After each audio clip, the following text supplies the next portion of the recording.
Yeah, wonderful. All right, well, thanks for joining us at our EMG webinar on long-term care. It's officially Long-Term Care Awareness Month. I know in all of my networking groups, I very excitedly share that, it's like Life Insurance Awareness Month, Long-Term Care Awareness Month, all those fun things. So we definitely have a lot going on this month with different activities, webinars, just sharing social media content and such with long-term care. So EMG is very happy to have our nationwide team with us today to share some insight, especially with regards to long-term care and market volatility. So we'll be covering this probably within about 30 minutes, give or take a few minutes. But I'm going to go ahead and hand it over to the nationwide team to introduce themselves and then get started. Excellent. Thanks so much. So I'm Kirsty Bateman. I'm the Regional Vice President who supports the elite marketing team for all of our life products. And with me today, we do have Alyssa De La Cruz. Alyssa is our Care Matters wholesaler and also all-around long-term care expert. I refer to her as the queen of LTC. So she's a really great resource. We're very fortunate to have her here at Nationwide. And with that, I will actually let Alyssa go ahead and take over.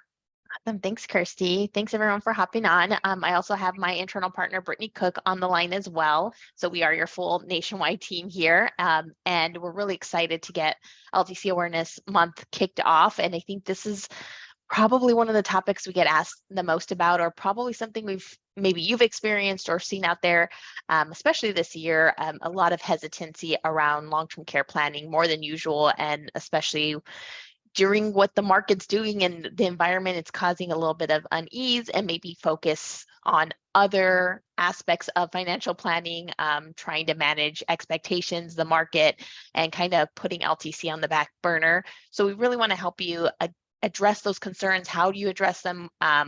Maybe with some concerns that you have yourself or concerns your clients have, because there's still a need for long-term care planning. And certainly we're going to go over why it just may be a different approach you do during a volatile market or any kind of economy to change how you position long-term care planning, or maybe how you design it that still make sure that you're able to address that need when you are planning for your clients. So let me share my screen with you here, and we can absolutely share these slides with you. And I believe we also have a white paper on it, so I'll make sure I attach that as well on here. Let's click through here. So what we're going to show here is dealing with reasons why people delay buying long-term care coverage, especially in the environment we're in. The risks of self-funding, because that is a big concern as well. We hear a lot of that is, hey, I'll just self-fund for it, or I'm just going to use my assets I already have. And not that that's necessarily a bad choice. We just want to really evaluate that and see, is that the best choice for you? The value of linked benefit policies in these markets when it's volatile, how can you bring value and maybe some assurity that your clients may be looking for during this time? Consequences, because that's a huge part of long-term care planning, is helping a client understand the consequences of waiting to buy or deciding not to purchase some form of insurance to provide some kind of income stream for themselves during their retirement stage of life. That what are those risks? What does that look like? And really evaluating, because it's always easy to say, hey, I'll just wait, or I'll use my assets that I already have. We really want to dive deep and understand that for ourselves, but also for our clients to really see, is this the best plan? And chances are, once you start peeling those layers, the question may arise or concern, is this my best plan? What else could I do? And really evaluate, is this the best choice for me? Where does LTC riders come into play, especially if somebody still needs some form of life insurance, or maybe their design choices may be a little bit different, or maybe their concerns or pushbacks that you're getting. Life insurance with an LTC rider still is a valuable and great option. It may be that they may need more long-term care than life insurance, but we want to evaluate what might work better and ease some of the concerns that they have. And where Nationwide can step in and help you with that planning. So why do people delay purchasing long-term care, especially when they feel that the economy is unstable? You're going to get, and I think it's an easy way to kind of push off planning. You'll get things like, it would be nice to have, but right now is not a good time. Or can we wait till we're closer to retirement? Maybe once the market stabilizes, I'll feel more comfortable. With everything going on out there, what if I can't afford this? I don't want to purchase something that I'm going to end up having to back out later on. So all legitimate concerns, but then we really want to address and push back on that question and be like, well, then what does a better time look like? What does your portfolio look like recovered? When is that stage that you feel that that would be a comfortable time to have that conversation? And really looking at, will waiting to purchase long-term care really result in a better outcome? And chances are, once you see that question, that might be, well, I don't know what your health is going to be like in a year from now, 5 years from now. Does that look any more promising? We already know certain things such as, well, the costs may go up as well because you're getting older. So your leverage of where inflation riders can really work for you, or you don't have as much time now at that given point. So we want to address, what are those concerns and consequences that we're not considering here? So another aspect of it that we definitely hear a lot, and you probably hear a lot, is, I'll just self-fund for this. I have enough assets. I'm comfortable with that. I'd rather leave everything where it is just so I can continue to grow it. And we want to address a couple of things, because I think when you are self-insuring, you're really unsuring. There's a lot of uncertainty with that strategy. Do you know, will you have enough time to save for that? Maybe a long-term care event is happening 10 years from now, 5 years from now. So you may be thinking, hey, it may not happen for another 20 years. So you're unsure when that time may come. What will your rate of return need to be in that event to really create a good, nice basket for yourself for long-term care? Again, we don't know. It could be that you need it in 5, 10 years, and that can change the kind of rate of return you're looking for and the investments you might have to do. Will what's going on with inflation hinder kind of that leverage you're going to have to be able to self-fund? Maybe you're putting something aside. So maybe, and that's easy. That naturally happens is when you start looking down, well, what can I kind of cut and skim right now? You may decide, hey, I'm not going to really self-fund for this long-term care. I'm not going to put any more money in it. So now that basket that you have dedicated for your stream of income for long-term care, now you've put a pause on that because inflation's kind of getting weird. The market's getting weird. It's easy to say, hey, I'm just not going to contribute to this anymore. So now that changes. And then what if inflation gets even more severe, where you're concerned now your dollar and leverage that you have in retirement is also different now in that case, because maybe you've put it in an asset that's just safe. Maybe you're going to say, hey, I'm just going to leave this XYZ asset. Maybe it has $100,000, $200,000 in it. This is my long-term care money, but I'm not really investing it anymore. So now if it's never grown and now you need it 10, 20 years from now, what's that leverage that it had because it was sitting somewhere maybe safe in a savings account or a CD, something of that nature. And then you don't know what the market will do when that time of event happens. Will it be a good time to be drawing down assets? Maybe not. And you are taking significant assets out every month. Right now, that could average easily $10,000 a month. What does that look like 10, 20 years down the road? It could be significantly more. And especially the clients you're working with, the kind of care that they desire may be well beyond what the average cost of long-term care is. That maybe that average number that you're seeing when you run a lot of those numbers, that's average. That's including everybody. That doesn't necessarily include your client and the kind of expectations they have. I've had someone recently tell me their care is $1,000 a day for the kind of home care that they're looking for.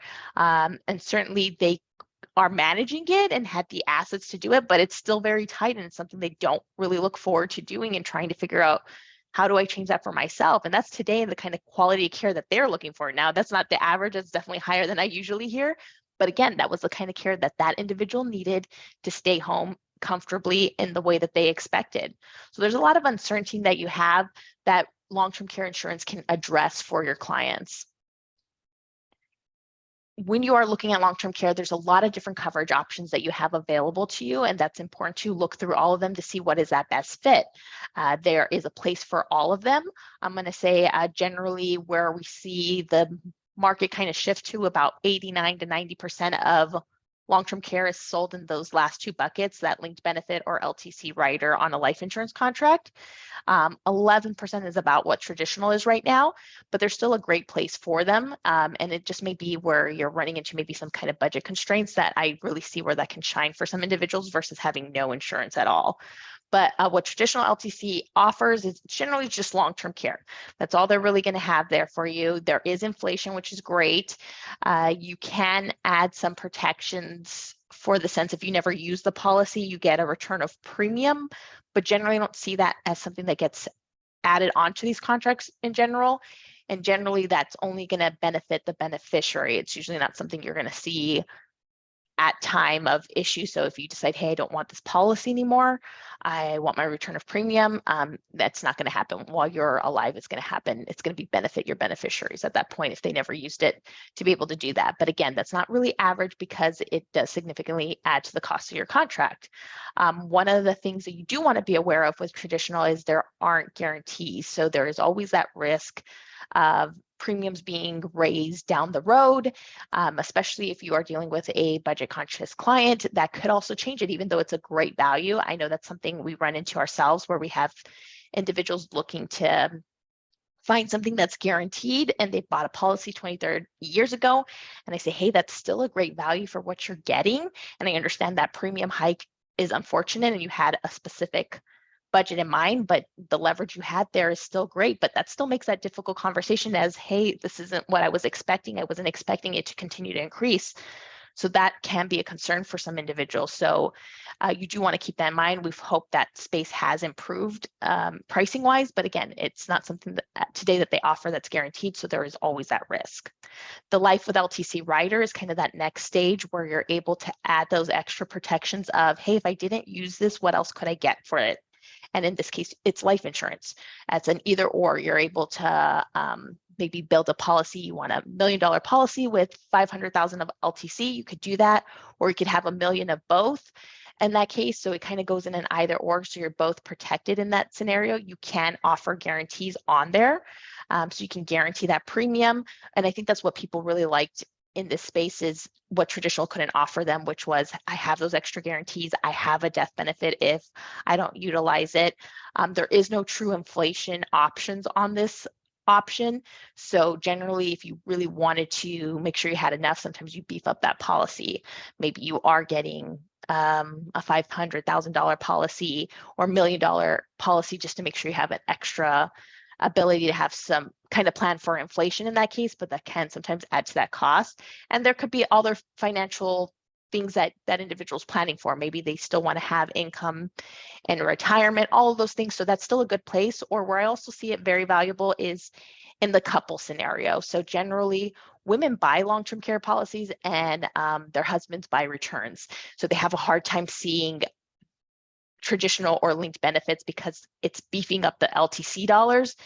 And to them, they're like, what if I never have this event? I either get a really small death benefit or nothing at all.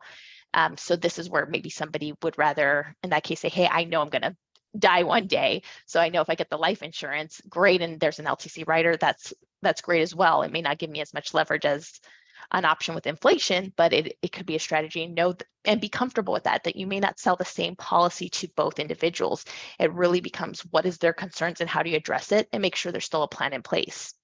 And then there's linked benefit, which I would say is the combination of all of them in one. In that sense, it is going to offer you inflation. We're going to guarantee premiums. You're going to have return of premium options as well. So it really addresses a lot of those concerns that somebody is unsure about. They know exactly what they're getting.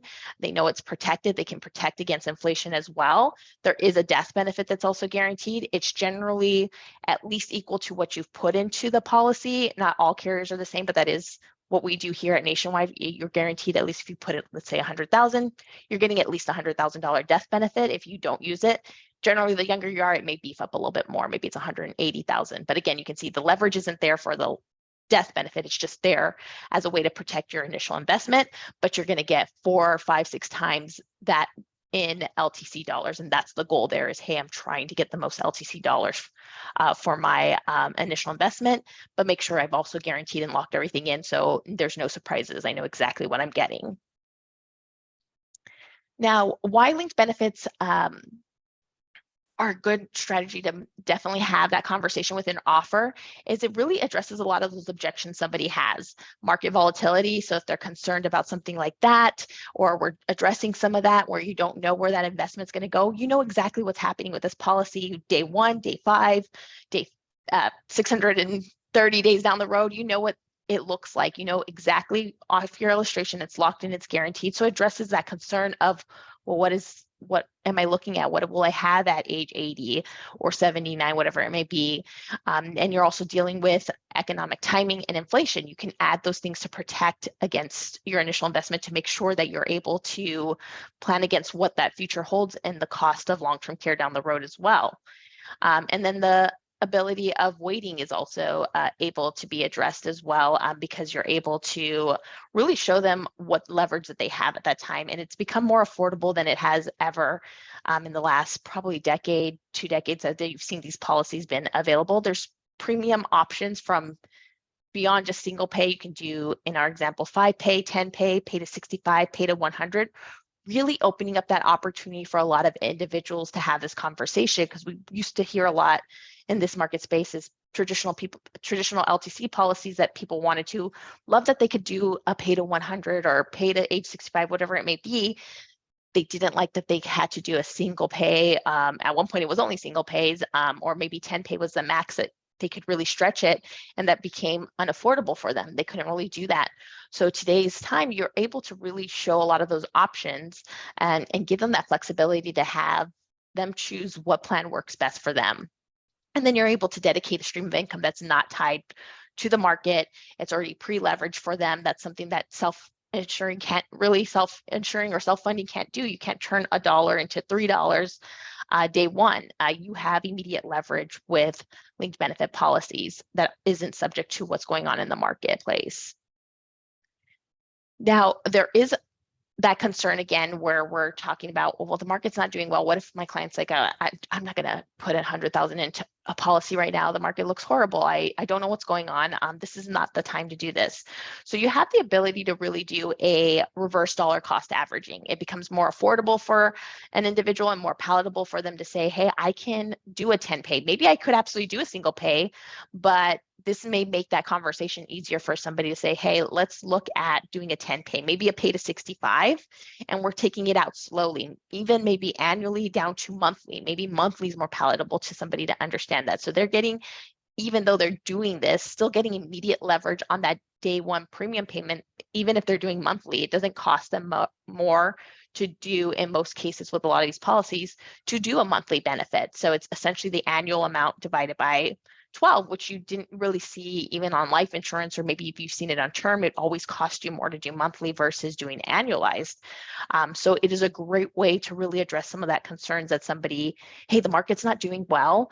I'm not going to take out a huge asset. So it allows money to come out slowly and let the portfolio recover.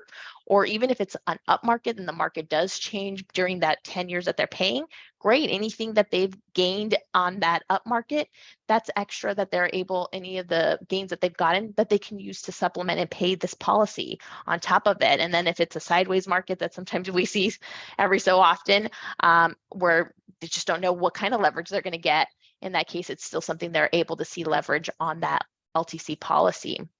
So what I'm going to show you is how this may play out in an example of somebody saying, hey, I know I need a plan for long-term care, but I'm not comfortable putting in this example, 100,000 all at once. What can I do here? So you may be able to show an example here. Hey, we're going to do it 10K a year for 10 years. It's going to be $100,000.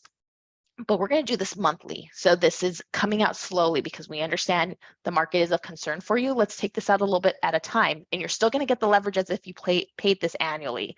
So for this example, and again, remember, it's not tied to the market. You know exactly what's going on. You know what your assets are going to grow to. So in this example, he's starting at 55. Day one, that first premium of $833, he has a death benefit of $111,000. His total LTC benefit day one is $361,000. He has immediate leverage if an event happened at this point. At 55, and if we've done our underwriting correctly, chances are he's not going on claim at that point. But if it happened, he already has that immediate leverage. What we're really looking at is probably around age 80. So we still have that death benefit of $111,000.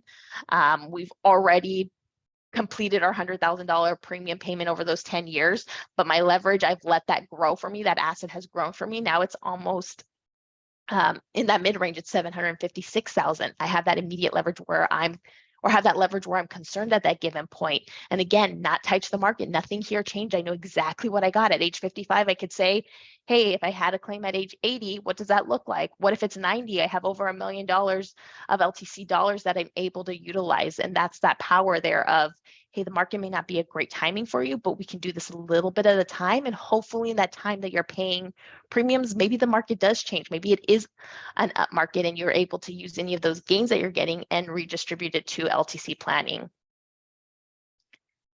Now, the other concern somebody may have with a market like this, what if I can't pay this policy anymore and I can't afford it? I lose my job, I need to retire early. What happens here?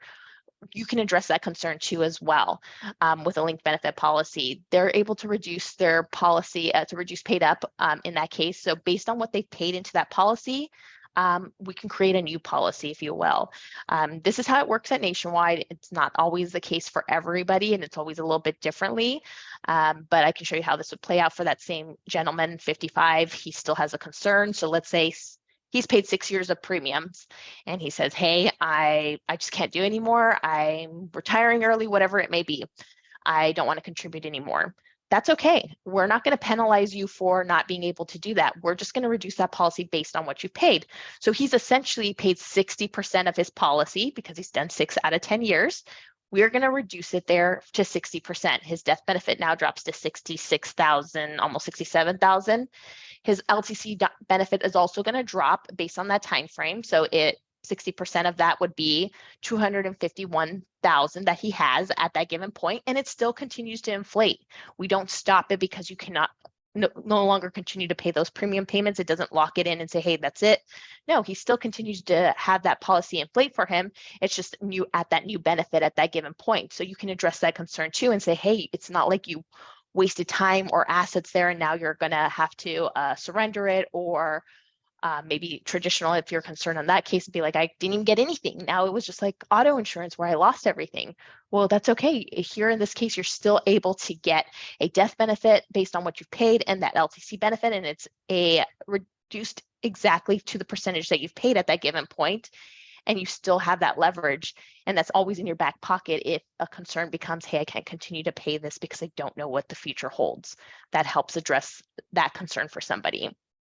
And then there's a value of what a death benefit can do. In this example for this client at 10 pay, the death benefit obviously isn't going to be super huge, but it can be short-term insurance in those initial years because of that leverage. So remember that client was paying $833 and had a $111,000 death benefit. So it's really nice for that individual that may be almost done paying off their house. Maybe we want to still make sure they have life insurance. We don't want this to be their only life insurance, but maybe they still have a couple of extra things that they may still want to cover. Kids are still almost out of college. They have a couple of things that they have to pay off debt wise. So there is still a leverage there, and we can show that with the internal rate of return. So for that client, actually this is a slightly different client. So for this client, it's going to be 104,000 is what the death benefit is. You can put that IRR report on that illustration and say, look at that immediate leverage that you have paying that $833 a month. Where are you going to get that? And up to year 7, still look at that leverage there. After that, it starts to get a little bit smaller. Maybe we're not here selling the life insurance component of it, but it's still a great story to tell and say, look at that leverage you still have on death benefit. Obviously, our goal is long-term care, but look at that leverage for this client that you have in that first 7 years that you're able to say, where are you going to get that somewhere else? That's immediate leverage that you have on top of this if for some reason you pass away while you're still paying this policy. Now, there are some consequences of waiting, and this is always, I think, a good way to have that conversation. It's not necessarily you want to talk about the risk of somebody needing long-term care. It's really what happens if we don't have a plan in place.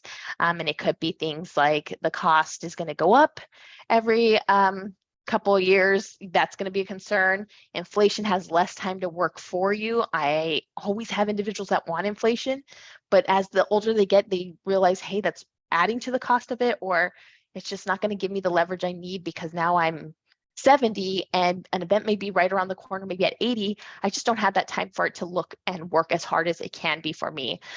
So that's always a concern. Health can change. That happens all the time. You don't know. Today you may be perfectly healthy. Tomorrow absolutely could change, and now you are uninsurable and have to look at another option to fund long-term care that may not give you as much leverage, or you may have to look at the market to provide some of that for you. Also, self-funding could be a concern as well, because even if you are self-funding, you don't know when that event can happen. And you really want to address, because I get that a lot, is it's just so expensive. Why would I want to do this? But really the question is, if you can't afford that premium today, can you really afford what long-term care cost is going to be in the future? And that's the concern we're trying to address. We may not be able to cover everything for our clients. We hope to create obviously an awesome policy and protection that covers any cost that may come up.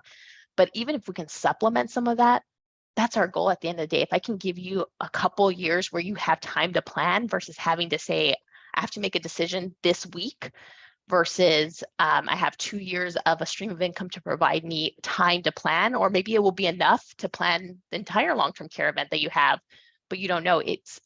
That's what we're trying to avoid, is be able to take as much of that concern for them off of their portfolio. So really, is that smaller insurance premium more disruptive to the portfolio, or taking large sums of LTC expenses out of that portfolio during a down market? Those are the things we're trying to address there. So to address the health concern one, these are a couple statistics that we have here that I don't think they're necessarily worth sharing for your clients, but they're good for you to know why you want to have these conversations early versus later. So what we're seeing here, and this is going to be on the traditional LTC space, I do have some good news there, since linked benefit insurance generally is 25 to 50% better in the sense of not having so many declines. But overall, you can see declines are going up, and that happens a couple of different ways. Insurance has figured itself out. Underwriting's really fine-tuned what they're looking for and where that risk is. So they know what's may lead to a long-term care event sooner than later, and that's why you're seeing a lot of those declines go up. So you can see below age 50, and this is from 2012 to 2019, declines are 286% up. So nearly 1 in 5 individuals are declined. And that number continues to go up, obviously, the older you are. So if you're age 65 to 69, sometimes that's when I start seeing a lot of those individuals have that conversation. You have a 1 in 3 chance of being declined. That's why we want to have that conversation earlier. Declines are going up. They're fine-tuning the underwriting for this, and your health can change so quickly. It may be something you absolutely can live a long life with, and that's not the concern. It now just becomes, is that health concern going to lead you to needing long-term care? And so health risk is something, a consequence you want to have that explanation with and have that conversation with your client to really understand, is it worth waiting? If you're healthy now, let's have that conversation now. It is not too early to have this conversation. I have individuals that have this conversation at 30, 40, 50, obviously still 65, 70, it still happens, but the earlier you are, the more opportunity you have to get a lower premium, get most leverage on the inflation to really work for you, so that hopefully you can design a policy maybe even at that minimum, so that if I'm 40 and have maybe 40 years to let inflation work for me, I don't have to have such a big policy. I have time to let that work for me. At 65, that's going to be a little bit different. For me to get a specific LTC benefit pool, I'm going to have to contribute significantly more than somebody that's 40. And I always like to put those numbers in front of you, because I think that makes a lot of sense for you to see what that financial cost is. It's one thing to see it, but say it, it's one thing to also see it. And this is just today's pricing. And actually, I would say it's maybe we just had a reprice, or we're about to go into a reprice. So I would say this is maybe slightly different as well, but and it reprice for the good, not for the bad. So that's always nice. But what you'll see here is the cost here. So this individual's 55 and starts planning and says, hey, I want to have $5,000. That's a pretty common number I see at issue. At age 80, by having inflation on there with the 3% compound, my benefit's $10,000, almost $500, $10,500. My premium is $12,400 annually, and I'm paying this over 10 years. So my full contribution into this policy is 100, and let's round it up, 124,000. Great, that I have time. I have a lot of time to let that inflation work for you. Just waiting 5 years, that's dropped at age 80 to 9,000. Not terrible, but that's still okay. But I am going to be paying an additional $20,000 over that 10 years to get that benefit. Now, if I'm waiting to 70 to have this conversation or start planning, Well, now at age 80, that 10 years to get at age 80 when maybe a typical long-term care event may happen, my leverage has really dropped there. I have $6,500 of LTC dollars versus had I had this conversation at 55. And that's not including what prices will change in the future. Generally, we see prices increase. So if that's the case, that probably I'm going to pay a lot more premium if I'm going to wait 15 years versus today, but just using today's numbers. And my premium is $26,000. So I am paying, in this case, more than double than I would have paid at 55 just to get the same starting benefit. And this is where I see a lot of those conversations maybe drop, or where somebody says, it's just not the kind of leverage that I thought I was going to be able to get. Maybe I will self-fund. And even then I would still say you're still in a better situation, still can get a lot of good leverage, and we want to really weigh that out. But that conversation's easier to have when I can show a client, hey, by the time you might need this, that benefit's more than doubled in that case for you, versus being able to say, hey, by the time you might need it, it's gone up $1,500. And that's that financial cost of waiting. Now, I know we mentioned a little bit about that life and LTC rider you want to keep in mind. It's still it's a fantastic option. I know we focused a lot on the linked benefit. Like I mentioned, it is going to be a great opportunity for somebody that still needs life insurance and needs to kind of address both of those. So I have a lot of individuals that love that. I know at Nationwide, we only offer cash indemnity. So our life insurance with the LTC rider or Care Matters both have the same payout design, which is cash indemnity. But some individuals really like that they can guarantee this policy as well. They know they can even accelerate it. We have 2, 3, 4% option to accelerate that monthly benefit. And on top of it, it is a nice way to help address that client that maybe doesn't think that they're going to need long-term care. You're able to say, hey, you have that life insurance. You can tell me, you at least agree that you're going to pass away one day.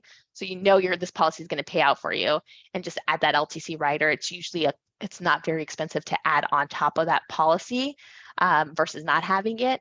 But even if they have a policy and maybe just didn't add at the time, you can still add it on. You just have to go through underwriting for the LTC portion.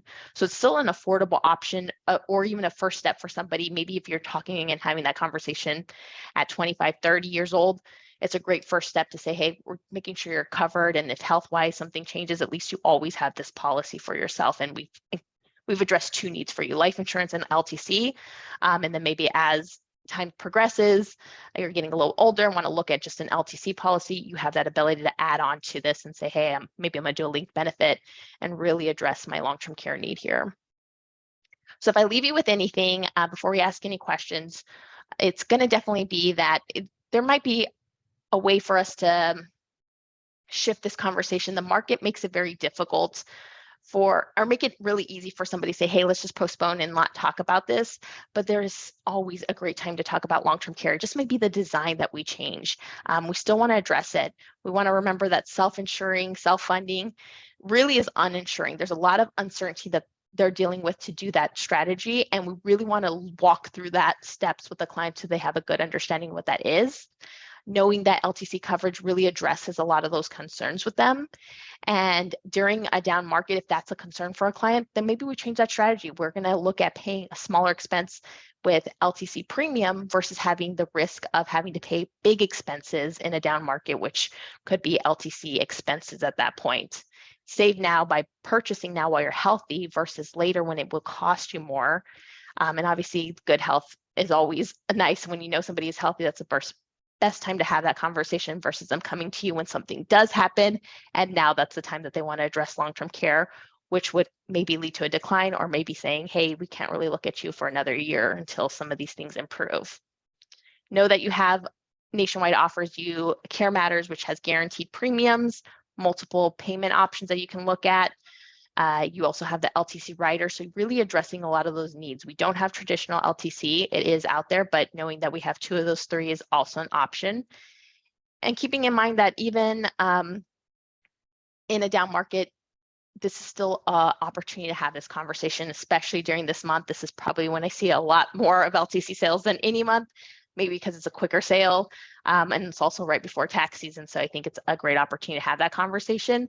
But if you position it properly, there should be no reason why it should stop and planning should stop in a down market. It's just maybe you're changing that strategy and saying, hey, maybe we're looking at monthly payments over 10 years versus doing the single pay that we would have looked at 5 years ago because of what the market's doing, and still can make and resonate for that client. So with that being said, I'm going to open it up and see if we have any questions from the group in that time being, or any comments from our elite team as well.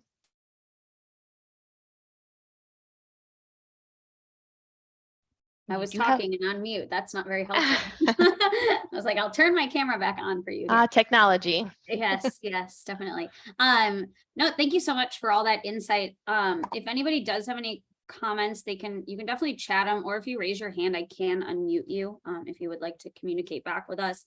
Otherwise, like I said in the beginning, we did record this, so we will certainly be able to share the recording out.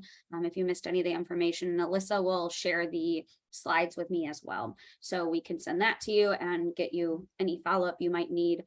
This content is just so relevant and important right now, because I love that people often have said that they'll self-insure, and it's not the right direction to be going at this point. So yeah, definitely a lot of opportunity in this space. And Alyssa, we really appreciate all your insight and knowledge. Thank you. Thank you for having us. It was a pleasure, and hopefully we will see you soon at our next webinar. Yeah, absolutely. Yeah, we've got one in 2 weeks from today. So with it being Long-Term Care Awareness Month, we have lots of fun events going on. So we'll have the Nationwide team back with us. So keep an eye out for those events on LinkedIn, in all of our emails and other things. So we will have more content for you soon. Thanks, everyone. Have a great rest of your day. All right, you too. Thank you. Bye.